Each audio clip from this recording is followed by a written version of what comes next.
করতেই পারে, বলছি তো একটা প্ল্যাটফর্ম হলো, নতুন একটা ঠিকানা হলো বিভিন্ন দলের বা বিভিন্ন মানুষের কাছে যে একটা একটা পার্টি। কিন্তু আমি সেই জায়গাটা বলছি, আমি বলছি যে এই পার্টি করার আগে পর্যন্ত যে ভাবাবেগটা যে বাবরি মসজিদ হবে, তাতে আমি মানুষের ভাবাবেগ দেখেছি, মাথায় ইট করে মানুষকে আসতে দেখেছি। তো তারা ঠিক পার্টি করতে এসেছিল নয় বলে মনে হয়েছে আমার, তারা এসেছিল সেখানে মসজিদ তৈরি করতে। তো দেখা যাচ্ছে যে মসজিদ তৈরির যে এজেন্ডা সেটা কি পিছনে চলে যাচ্ছে, সামনে পার্টি চলে আসছে, এটা কিন্তু আগামী দিনে প্রশ্নের মুখে দাঁড়াবে।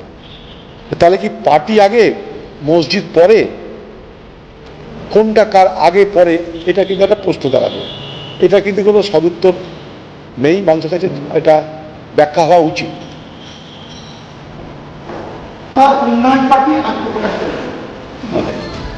কিছু বলার নেই, কোনো পার্টি হতেই পারে ভারতবর্ষের সংবিধানে, যে কোনো পার্টি যদি তারা ভারতবর্ষের সংবিধান মেনে কিছু গঠন করে সেটা হতেই পারে, এটা যা বলার কিছু নেই।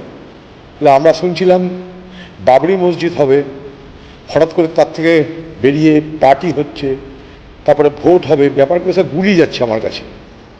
বাবরি মসজিদ গঠনে যে মানুষের আবেগ ভাবাবেগ, যে ভালোবাসা, যে একটা উৎসাহ, সেটা এক জিনিস।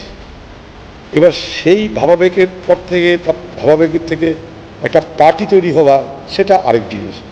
সেই পার্টি ভোটে যাওয়া আরেকটা জিনিস। তো বিষয়গুলো সব মিলিয়ে এখনো মানে কি উদ্দেশ্য, কেন কি, এগুলো নিয়ে কিন্তু প্রশ্ন আগামী দিনে কিন্তু তৈরি হবে।